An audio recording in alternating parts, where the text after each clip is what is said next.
Section 6, Creation. Chapter 24, Spiritual and Material Creation. The creation of spiritual beings. Before the worlds, before any creature or any matter came to life, my divine spirit existed. However, being all, I felt in myself an enormous emptiness, for I was like a king without subjects, or a master without disciples, and for that reason I conceived the idea of creating beings in my likeness, to whom I would dedicate all of my life, whom I would love so deeply and intensely that when the moment arrived, I would not hesitate to offer them my blood on the cross. Do not be confused when I tell you that before you existed, I loved you already. Yes, my much-loved children.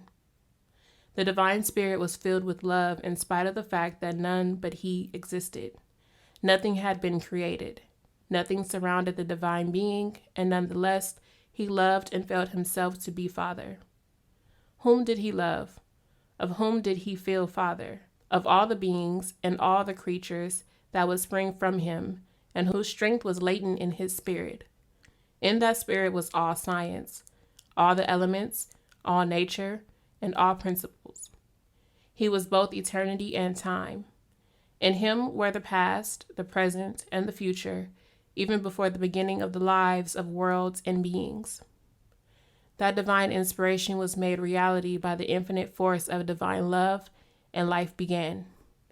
So that Elohim could be called Father, he brought forth from his bosom spirits, creatures similar to himself in divine attributes, and that was your beginning.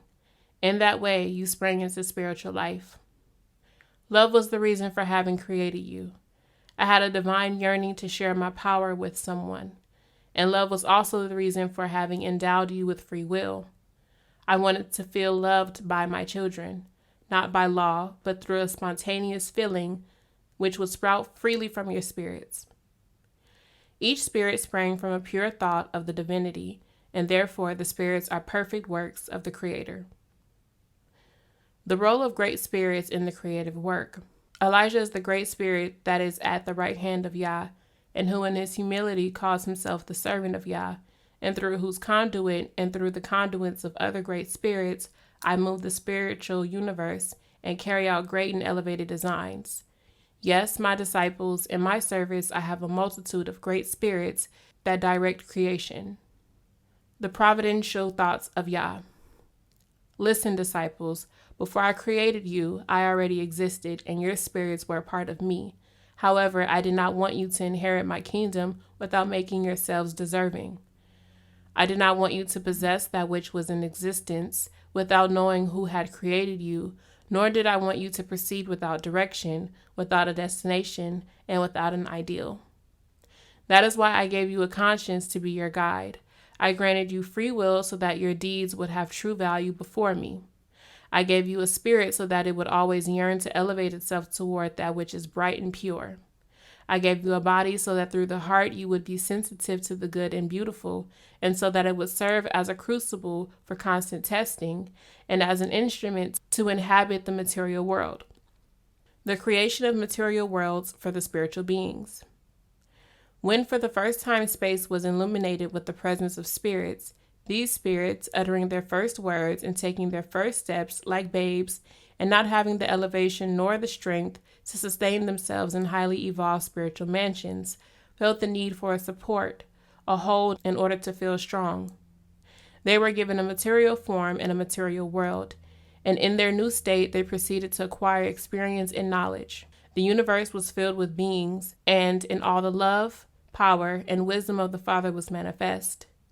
The bosom of the Most High has been like an endless fountain of life since the instant in which he deigned the atoms that might unite to form bodies and integrate beings. Spiritual life existed first. First were the spirits and then material nature.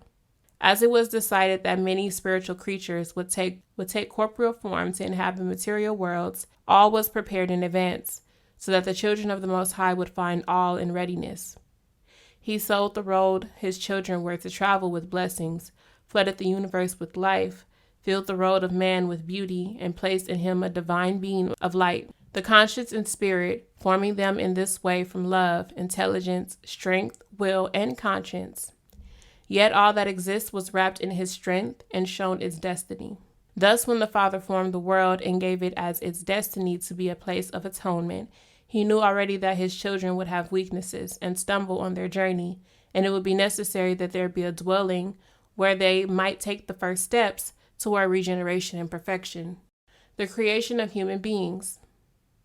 Listen, Elohim, the Supreme Being, created you in his image and likeness, not in the material form that you have, but in the virtue with which your spirit is endowed, similar to those of the Father. How pleasing it has been to your vanity to believe yourselves the image of your Creator. You believe yourselves to be the most evolved creatures created by Yah, and you are in grave error to assume that the universe was created only for you. With how much ignorance you call yourselves the kings of creation. Understand that not even the earth is created only for men. In the endless ladder of the divine creation, there exists an infinite number of spirits who are evolving in fulfillment of the law of the Most High.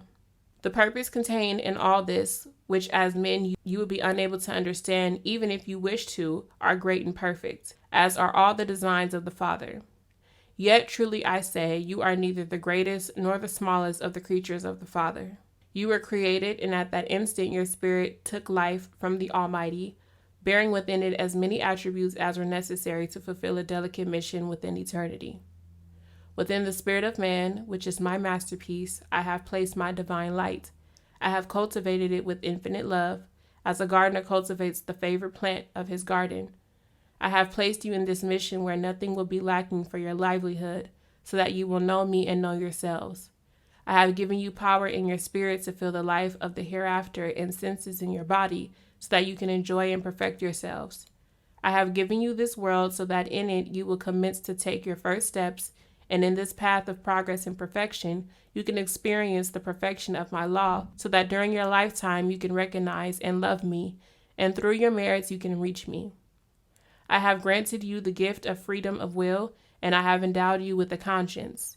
The first is for your freedom to develop within my laws, and the second to be able to distinguish good from evil, so that it will tell you like a perfect judge whether you are complying or are at fault with my law. The conscience is light of my divine spirit, which never leaves from you at any moment. I am the way, the truth, and the life. I am peace and happiness, the eternal promise that you will be with me, also the fulfillment of all my words. The memory of paradise.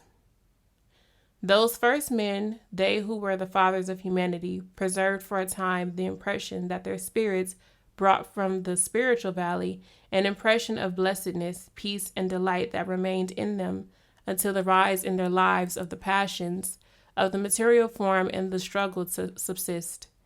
Yet I should tell you, although the spirit of those men did come from a mansion of light, it was not from one of the highest dwelling places, those to which you may come only by merit. Nonetheless, the state of innocence, peace, welfare, and health that those spirits preserved in their first steps were like a time of light, unforgettable, and of which testimony was given to their children, and by them to their descendants. The materialist minds of men, confusing the true meaning of that testimony, came to believe that the paradise in which the first men lived was an earthly paradise, not understanding that it was the spiritual state of those creatures. The nature of human beings.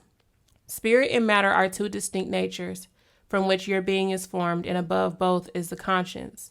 The first is the daughter of the light, the second proceeds from the earth, it is material. Both are in unity within one being, and they struggle between themselves, guided by the conscience, in which you have the presence of the Most High. This struggle up to now has been constant, but in the end, spirit and matter will fulfill in harmony the mission that my law indicates to each one. You may also picture the spirit as if it were a plant, and the body as the earth. The spirit which has been planted in the body grows. It elevates itself, being sustained by the trials and teachings which it receives throughout its human existence. The unity of the Creator with creation. The Spirit of the Most High is like an infinite tree in which the branches are the worlds and the leaves are the beings. If the sap is the same that runs through the trunk to all branches and from these to the leaves, do you not believe that there is something eternal and holy that unites you among yourselves and merges you with the Creator? My spirit, which is universal, exists in all that I have created, whether that be of the spiritual or material nature. My work is in all, giving testimony of my perfection in each of its planes. My divine work embraces all, from the greatest and most perfect beings that dwell by my right, to the most imperceptible small animal, to the vegetable and the mineral, and in the atoms and cells that form all creatures. In this I show you yet again the perfection of all created by me, from the material beings to the spirits that have already achieved perfection. That is my work. He who separates from the spiritual law, which is the superior law, falls under the domination of the inferior or material laws, those of which human beings also know very little. But he who obeys and remains in harmony with the supreme law is above all rules that you call natural, and feels and understands more than the one who only possesses knowledge which he has found in science or in religions. Consider why Yahusha surprised you with the deeds that you call miracles, but recognize the lessons of love that he gave you. Understand that there is nothing supernatural or contradictory within the divine, which vibrates in all creation. My peace be with you.